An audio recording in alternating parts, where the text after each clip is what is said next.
Welcome back to LTR Gaming, and I'm Troy. I'm glad you're here, and I know why you're here. But before I begin, I want to shout out DJI.com. If you're into flying drones and that's a hobby and you're a drone enthusiast, they have some cool discounts going on. I will leave a link in the description box below, so you'll be able to check out some discounts on some cool drones that they have, such as the Mavic Mini and other drone products. But let's get into CYBERPUNK 2077. I'm so glad to be able to discuss this particular game and overall review of my experience with this game. I put over 60 hours into this game, so I didn't just complete the main story quests. I did a ton of side story missions. I did a ton of gigs. I did a ton of brawling, street fighting. I did a ton of racing. I did a ton of fixer missions. It's just so many different things that you can do in this game, and that's what I expected. It was advertised as a RPG, and our RPG is what we got. It's a first-person shooter, of course. You're going to have that experience in the game, but the game is mainly about decisions, storytelling, experiences, and relationships in the game at the end of the day. And I said that in my last video, but I want to go a bit more in depth into this experience that I had because I completed the game. Now, if you haven't completed the game, I will let you know now that, spoiler alert, I will be talking about bits and pieces of the game that I experienced, the ending of the game, things of that nature, different relationships, different paths that I've taken. So if you haven't completed the game yet and you don't want that spoiled, I kind of would suggest you to not even watch the video at the end of the day. So I first want to start off by saying, man, what a ride. The launch of the game obviously could have done better, but that's behind us now at this particular moment. I was able to have a decent experience playing on the Xbox Series X. Did experience some bugs, did experience some crashes from time to time when I'm playing the game, where I'll be in the middle of a mission and the game would just crash and I would have to start up all over again, go back to the home screen menu and load my last save file. That didn't happen often. It didn't even happen more than a handful of times throughout my 60-hour plus experience. So I want people to know that if you buy this game now, prior to them actually fixing a lot of the issues that gamers have complained about, it's a playable game. It's more than playable. It's better than Bethesda playable. Bethesda has released games that have been a hell of a lot worser than what CD Projekt Red has released here. And not to take shots at Bethesda, because I'm a Fallout fan, regardless of the bugs and glitches that go along with that. And we tend to give them a pass on that. So, I get the hype. This game was in development prior to GTA 5 being released, and that was back in 2011, 2012. So this game has been in development for a very, very long time. So I get and understand the reason why some people were disappointed initially at launch. When I initially got into the game in the open world, I didn't know what to expect. I didn't even know the first few hours of the game was a prologue. I thought I was just in the game. I first started out playing as a Wastelander or Outcast, and I was coming from the outside of Night City into the city, so I had no connections in the city, and I met Jackie Wells, and that's one of the main character associates that you meet in the beginning of the game. And he's a really cool Spanish cat. He's a rebel mercenary just like you. I liked his personality. He was real relatable, real down-to-earth guy. He had a lot of ambitions and dreams, and you could see that he was trying to live the American dream at any means necessary. He was very trusting. You can say he was a bit naive, and I kind of sensed that, but I never sensed that he would do me any harm or was a backstabber, even since I met him in the beginning of the game in that little trailer. But that's neither here or there. And unfortunately, you wind up doing some missions in the beginning of the game with him. and you start to build a rapport with him. He take you to different places, and you do different contracts, and you start to build a liking to him. And actually, I thought at some point in time, he'll be like a NPC that you get to have with you during missions throughout the game. But this is not one of those type of games where you meet characters, you build relationships with them, and they get to follow you around throughout your missions. Now, some missions, you do have the company of, some of your friends, like a Jackie Wells, who may roll with you throughout the mission, and then he'll break out. But for the most part, they're not following you around everywhere you go. Certain plot points, they'll meet up with you at certain locations, and then y'all do the mission, and then y'all go y'all separate ways. But I really enjoyed how CD Projekt Red invested in the heritage of each character, such as Jackie Wells, his personality, the fact that he's Spanish, the little lingo, the way that he talks, the way that he moves, the clothes that he wears. They paid a lot of attention to the detail, and the detail was what I was looking for in this game, minus the bugs and the glitches and the fact that there wasn't any HDR activated on the version that I was playing the game, because we were technically playing it on the last gen version. Well, I was the Xbox One version, and hopefully, we'll get the Series X version in 2021 this year sometime. But at any rate, it still looked decent. Player animations, of course, from time to time, you get player texture pop-ins and things like that from time to time, and I was very forgiving on that. But for the most part, when you have some cutscenes and they're talking and back and forth, the facial animations and things of that nature look pretty dope. When they're sitting down, they're moving, they're gesturing, for the most part that I experienced, it looked pretty normal and free-flowing and natural. So it didn't look rushed far as in some aspects of the animations. But rolling through Night City, you got a lot of neon lights, you got a lot of people walking around doing things, you got a lot of stores. The entire city is very vertical. Now, Night City, it's not as large as a GTA 5 map, but the GTA 5 map have really nothing in it, really. It really has nothing really going on like a Night City. And Night City is more condensed and jam-packed and more vertical. So you can go into more buildings. You can go into more locations. There's a lot more to do in some aspects. You can go into a bar and just drink. That's something that you can do in other games as well. But just the vibe and the nightlife culture, especially if you're out at night and you're just walking around, it's just a different vibe. You see people who in the corner in the alleys getting robbed. You can choose to intervene and interact, and that build up your street cred. Those things that, really played into, the nostalgia, of what we thought this game was going to be. Now, I get it. The game was advertised to be like this blockbuster, state-of-the-art RPG of all RPGs. Nothing's going to top this RPG. This is it. You're not going to want to... This is going to be the next generation RPG game that's going to be ported over from time to the infinity, like Skyrim. And who knows? This could be that next Skyrim type of game that goes to every platform. We still haven't got the totality or the completion of this game, because we still haven't gotten the patches. We still haven't gotten the DLC, which CD Projekt Red said we will be getting. Some free, some will be paid for. We still haven't even seen the multiplayer, which I'm really not too keen and concerned about right now.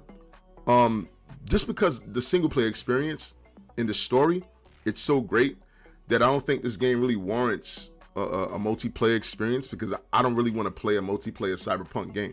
I would rather have more DLC. I'd rather have more content put into the world, because if you look at the map, if you go down to the bottom left corner and the bottom right corner of the map, if you're playing the game, you'll notice that there's so much expansive space there that could be used, that maybe was going to be used, and CD Projekt Red had intentions to be used, but maybe they just ran out of time and they had intentions to use it, and they had to put out a product, and they couldn't delay it again.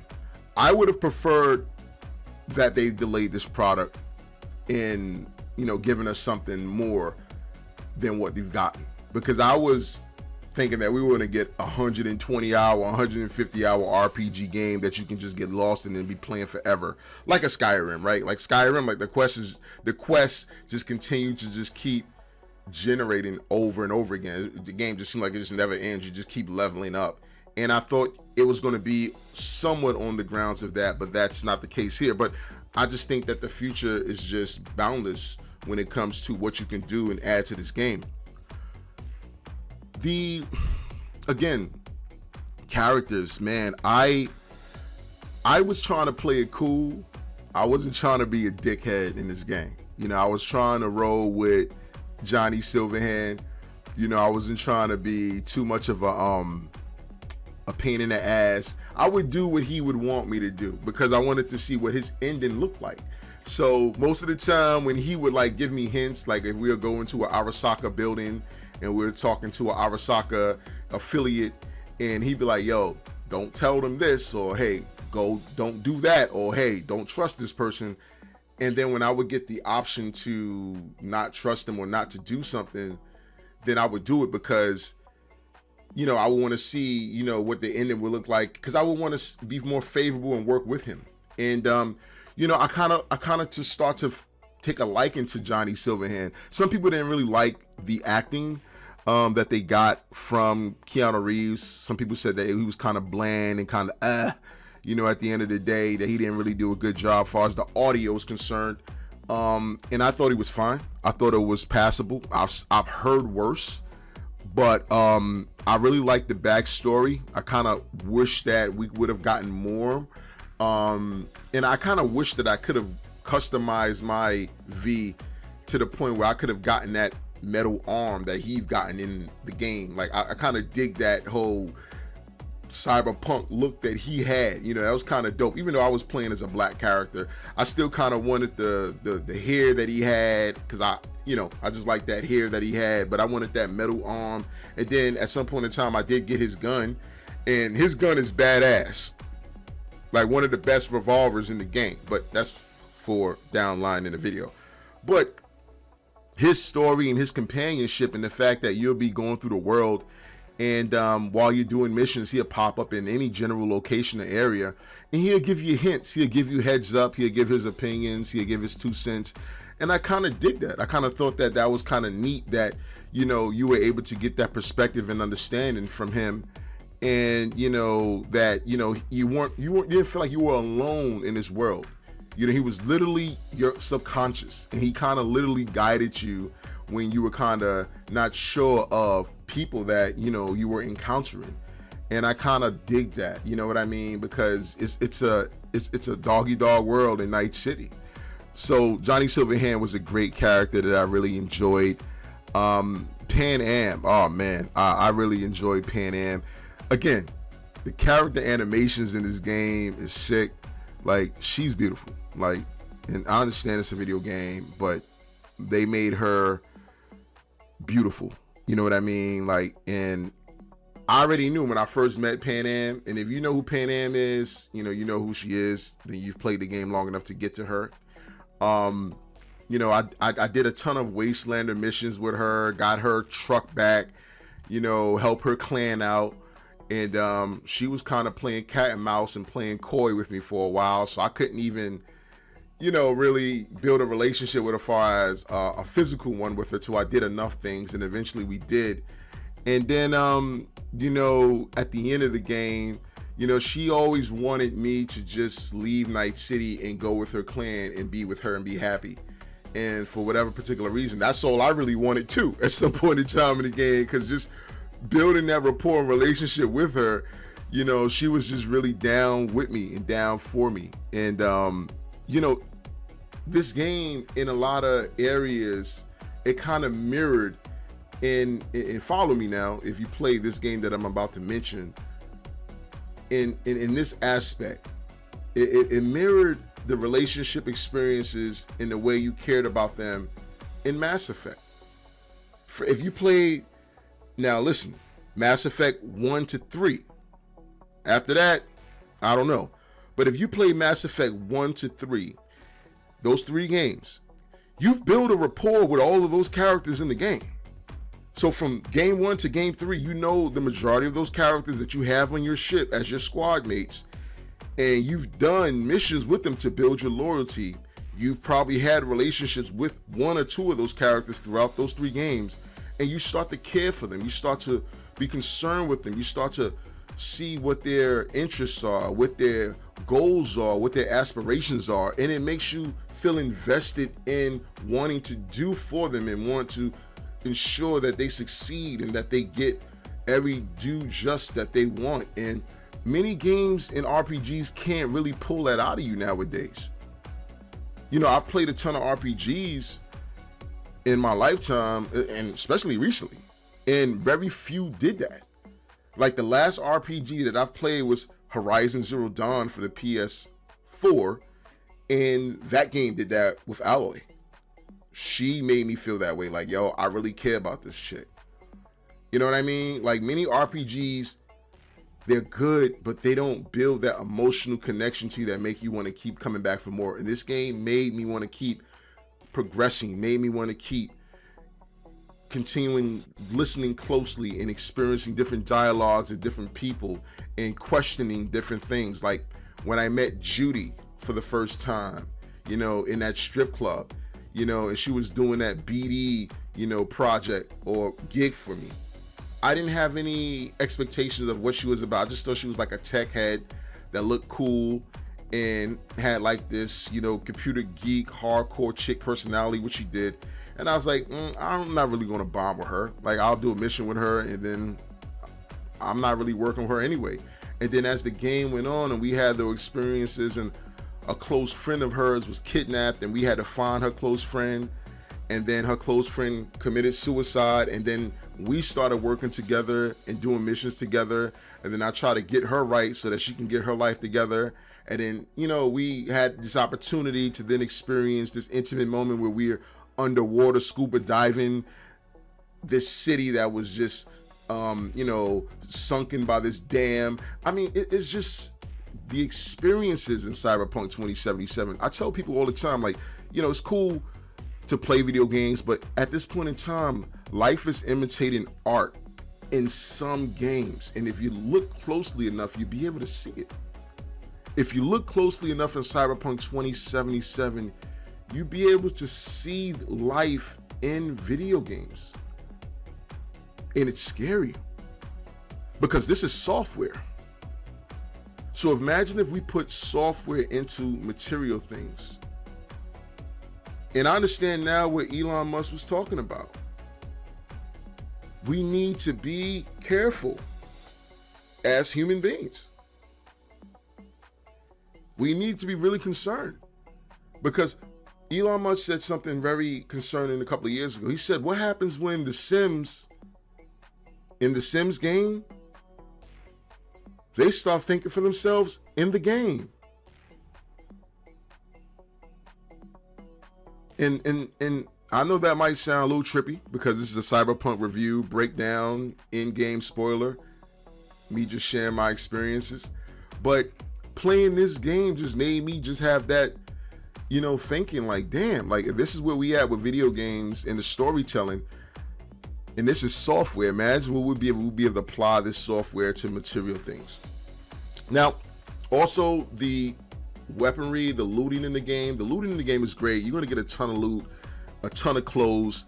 In the beginning, I was collecting a ton of clothes, and to the point where I realized that the only clothes that mattered was the legendary clothes, which is the clothes that is basically gold, that has like that gold stripe above the top of it, which is telling you like this is the best gear that you can get. You can't get any higher gear better than that. So that was the only gear that I was either collecting or creating. Of course, the Johnny Silverhand gear I collected, which was like, I believe, blue. His gear was like blue, and it wasn't the top gear, but I collected for nostalgia reasons.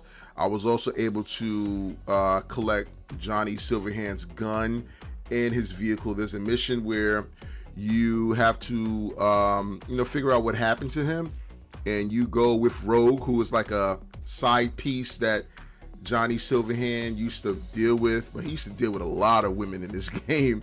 If you follow the story, he was he had a girlfriend that he was taking serious named Alt, who was like a cyber hacker fixer, but he was also dealing with Rogue on the side, who was like a partner in his crew. But you go with Rogue and you're trying to figure out, what the hell happened to Johnny, and you get his vehicle, you get his gun, things like that.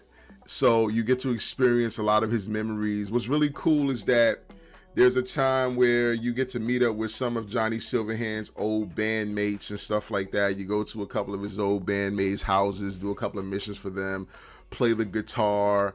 And it was cool as you get to swap in and out of playing as your character, your main character, and playing as Johnny Silverhand, which is dope.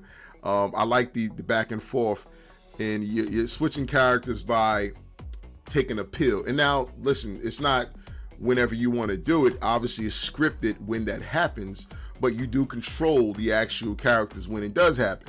So I enjoy that back and forth and that element to that experience. But I just think, like, yo, this is dope. Like, the story is just a dope story. The music. Now, I'm a Black Sabbath guy. I'm a Disturbed guy. I like rock and roll bands. Like, I like rock, heavy metal. I like all of that. So, but the music in this game, I'm gonna have to purchase the soundtrack to this game. And I'm not sure if I got the digital version of this game, because I pre-ordered the digital soundtrack, of this game, because I pre-ordered this game, the physical disc, and I'm not sure if it came with the actual game. I gotta find out, I gotta check, but if not, I'm gonna pre-order or find a way to buy. I don't even know if it's out yet, but the music in this game is great. The music in this game is legendary. It's some of the best music, futuristic music, that you ever listen to in a game. Now, it's a mixture of pop, rock, and hip hop. So it's dope. So I gotta give them credit for that. You know what I mean? Like, they got some really cool artists in there. Some artists that you never heard of, some artists that you have heard of. But overall, their selection of music is really good. And I gotta give CD Projekt Red, I gotta tip my hat to them, because they really took their time with that. They didn't just rush that part of it. That's a big part of this game. And the fact that there's a mission where you actually get to play with your band one more time. You play a gig, and playing the guitar. I got video of it as well. And it's really dope. And you get to experience that again. And you see Johnny Silverhand actually changing. Like, his subconscious is changing as you play the game. And I guess maybe that's a bit of your character rubbing off on him and the decisions that you're making. But it's dope to see that human experience, because he was a dickhead when he was alive. Like, he didn't give a fuck. Like, he would just, just do whatever he wanted to do, bring a gun on stage and screw different women and, take advantage of people, and all was about self. And then he realized that he needed people. And then, especially now that he's a construct, he really needed your character V to help him, and you needed Johnny to help you. So it was kind of like a match made in heaven, that you guys both needed each other. So it's just that good cop, bad cop type, experience all the time. But I think CD Projekt Red really did that really well and knocked that off. Like, many game companies can't tell a good story. Like, they can make a good game, a functioning game, but the storytelling, and I tweeted these guys out, like, yo, y'all did your thing. Y'all did your thing. Instead of knocking them, and I know there's a million videos because people trying to get clickbaits to talk shit about CD Projekt Red, and, teach their own. If that's what you're looking to do in your channel, and that's what you're looking for views, cool, do it. But there's enough of that. Enough people doing that. I'm here to give you my natural, true, honest experience. This is not a sponsored video. I'm not affiliated with CD Projekt Red at any capacity. I'm not sponsored by them, anybody. So this is just me naturally telling you my experience. There was another experience that I had with a cop named Rivers, or a former cop, where his nephew was kidnapped by this psychomaniac, and you had to work with him. You had to cross the line, meaning you had to break some crimes. He had to break some laws. He had to break some laws and commit some crimes to find out the truth and finally find his nephew alive. And, you know, that was a really good beat, a really good storyline. See, a lot of the really cool relationships and people that I met were not through the main story quests. It was through side missions, and it was through just driving around, meeting people, or just driving around, interacting with people, and then they'll lead you to something, and then you'll meet somebody, and then that'll be somebody that start a quest for you, and then you'll be interacting with them consistently from that point on. So it's I'm telling you, the main story quest is not that long. It's the side stuff that is where it's at in this game. The story quest stuff is good. The main stuff is good. The side stuff is where it's at. The augmentation stuff is off the hook.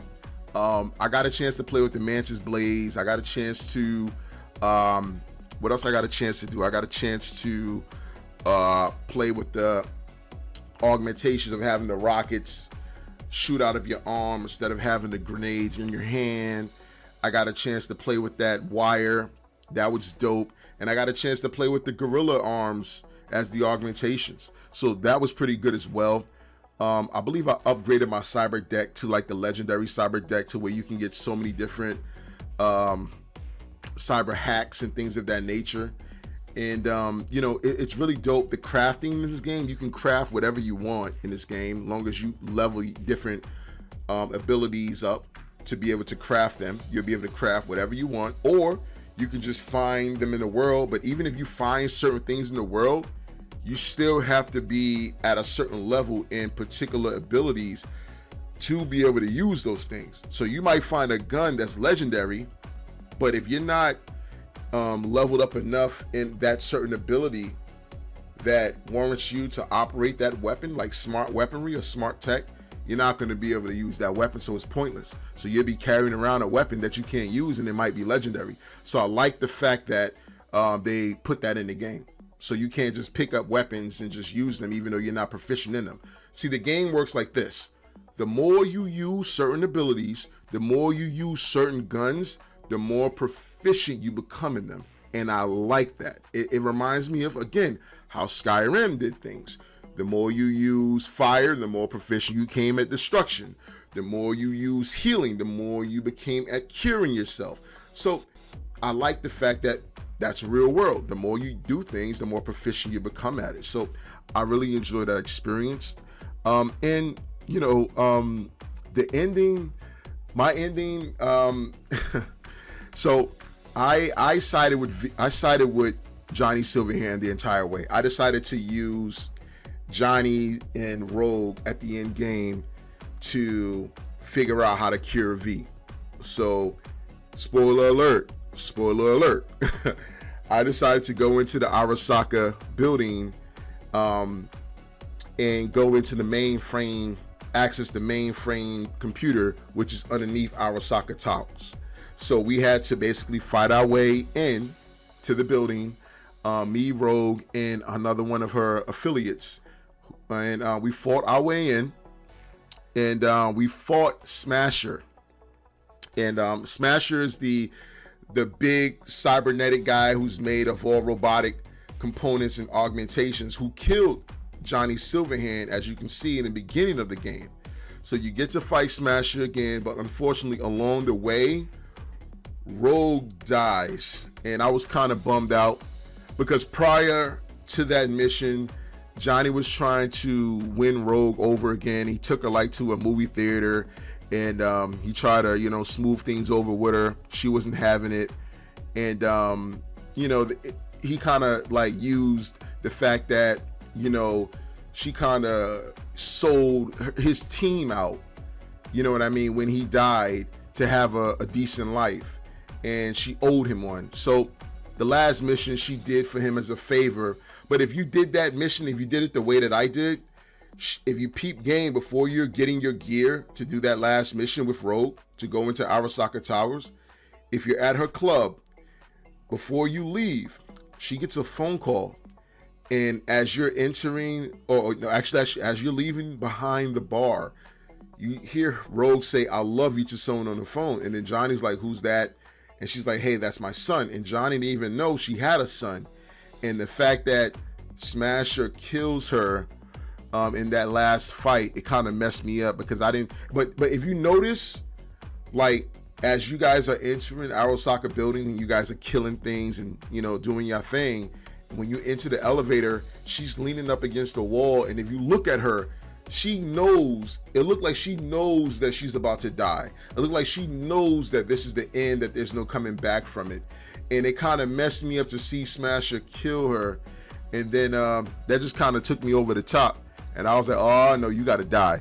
So I immediately dispatched Smasher. He wasn't really hard, you know what I mean, to be quite honest. But then again, I was one of those dudes that I told you guys in the beginning, I didn't know the prologue was the prologue. So what I was doing, I didn't do the main missions immediately. I was going around doing a lot of the side quests, a lot of the little other stuff to level up my character during the prologue portion of the game. So when the game actually did start, right, I was at a pretty decent level. Like, I was leveled probably beyond what I needed to be to start the game after the prologue. So I was pretty decent. So, and I invested in cybernetics, in enhancements. So I was able to, like, you know, burn somebody, use, you know, snap somebody's brain in half in the sense of snaps. I forget the name of that particular, you know, perk or cybernetic ability, or whistle, or, you know, blind somebody, or circuit shock or something of that nature. So I was actually able to really dispatch Smasher fairly easily and quickly. That wasn't really a battle for me. Again, the game is not a game where it's trying to be overly difficult. Now you can play it on the hardest difficulty you want, but I was playing it on normal, and I was fine with that. It was decent. It was difficult enough to the point where once I started to get my augmentations, then it became like, okay, now I started to feel like I was a god. But before you start to get your augmentations, you're just barely getting by, and I kind of like that. It's you have to build yourself up, build your augmentations up to the point where you can be like this godlike figure and being able to do things that you weren't able to do in the first 20 hours of the game. Because at hour 40, yo, nobody couldn't do nothing with me. But hour 20, yeah, I was some confrontations I was trying to avoid, to be quite honest. But after you defeat Smasher, you go down this long hallway corridor and you see your you see this computer mainframe. You jack in and then you go into this virtual world and you see V, and then Alt, which is your girlfriend, who your former girlfriend, who is trapped inside this virtual world. She's the one that's going to help you and hack into this computer mainframe to assist you guys with splitting the personalities. Someone has to stay in this virtual world. Someone has to go back into this body, which is your main character, whether it's Johnny or whether it's your main character. But what's very interesting is that I chose to allow my main character to go back into my main body. But here was the caveat. I had the choice of allowing Johnny. This was the choice that Alt gave me, excuse me. She said, well, either Johnny can go back into your main body and he can live a life without any complications, no issues. Or V, which is my main character, I can go back into my main body, but due to the fact that that chip that's in my brain has completely augmented my DNA in my body, it now views my what do you want to call it? You can call it like your personality, or your let's say your personality. It views you as now like a virus. So you got 6 months to live in your own body. So basically I decided to live for 6 months. So I allowed Johnny to stay in the virtual world with his girlfriend Alt, and I went back as V. So, I was going to do that anyway. So I went back as V, and you only got like 6 months to live. And as you come back, you wake up in the bed, and you go to the bathroom, and you see Pan Am in the shower. She's ass naked. Now she got a fat ass, but I mean, they did a really good job with the sexual explicit stuff in the game. Like it's over the top, but it's not over the top. It's not like pussy and dick all over the place. It's not like that. Like, you see it, but it's not everywhere you look, everywhere you turn. That's not what this game is all about. It is about sexual expression, celebration and freedom, but it's not what it's all about. But anyway, Pan Am basically wants you to go with her clan and just leave Night City, and you're like, nah, this is where I'm at. Yo, I got everything to experience here. I'm the boss now. I'm that guy. I'm a legend here in the city. And then basically y'all hug, and y'all like, basically till we meet again. That's that. She breaks out and leaves. You then go to Rogue's nightclub, which is now yours, and you're the boss there. And you go there, you have a drink, and you have a drink in the name of Rogue or Johnny Silverhand. I had a drink in the name of Johnny Silverhand, and then you get a phone call. No, then you got to meet a guy. You meet a guy who shows up there. He has like blue eyes, and he propositions you for a mission, and then you wake up, or the screen turns black, and then you find yourself in this spaceship out of space, and I don't know what the hell you're doing out of space, and then the game ends, and then that's Cyberpunk 2077. That was my experience. But I will say this too, because I wanted to see what the other endings were. I did go back and load my last save point prior to completing the last mission. I completed it, but now instead of V going back into his body, V stayed in the virtual world with Johnny Silverhand's girlfriend Alt, and Johnny Silverhand went back into the V's body permanently. So what happened is Johnny Silverhand wakes up in this slum hotel, wherever. He meets this kid, and this kid is basically abused by his dad. He takes this kid to this guitar store. He buys him this vintage guitar, and Johnny Silverhand then goes to like this moratorium, and he basically puts this gun, which belongs to Rogue, inside of this basically cement coffin, and pays the respects and closes that chapter and apologizes and thanks her for, sacrificing her life for him. And then he does the same for V by taking off that necklace that, remember the Ripper Doc in the beginning of the game that saved Johnny Silverhand's life, who pulled the bullet out of his head? Well, remember that necklace that he had with the bullet on it? That was the same necklace that V wore throughout the game. Well, now that Johnny's is inside a V body, he couldn't wear it no more. He took the necklace off, put it inside of the cement coffin, closed the door, and paid his respects to V. He gets on the bus, and he goes a separate way.